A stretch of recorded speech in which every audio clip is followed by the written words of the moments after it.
नमस्कार मित्रांनो, आपल्या या वर्षा ॲग्रो फार्ममध्ये आपले सहर्ष स्वागत करीत आहे. वर्षा ॲग्रो हा फार्म नाशिक जिल्ह्यातील सुरगाण तालुक्यामध्ये पळसण या गावी आहे.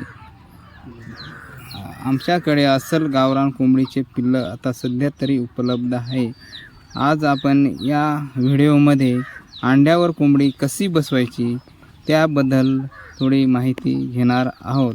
आमचा फार्म हा नाशिक जिल्ह्यापासून 100 किलोमीटरच्या आत आहे. त्यासाठी तुम्हाला पिल्लं पाहिजे असल्यास वर्षा ॲग्रो या फार्मला आवश्यक भेट द्या.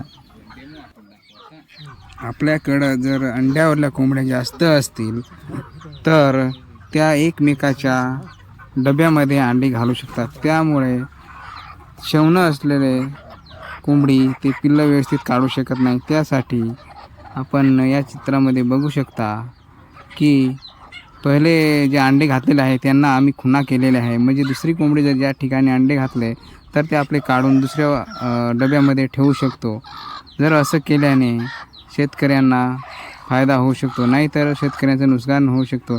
कारण पहिले जर अंडे घातलेले आहे ते जर कोंबडी 10 दिवसांनी शेवले असेल आणि दुसरं अंडी जर त्याच्यामध्ये घातलं असेल तर ते पिल्लू मागे पुढे निघू शकतो आणि हे पिल्लू पहिले काढल्यानंतर दुसरी कोंबडी ते पिल्लू काढत नाही अंड्यातून. त्यामुळे शेतकऱ्यांची मोठी नुकसान होऊ शकतो.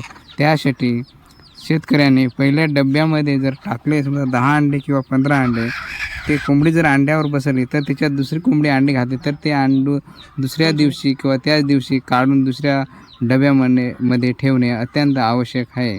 जर असं केलं नाही तर शेतकऱ्यांची मोठी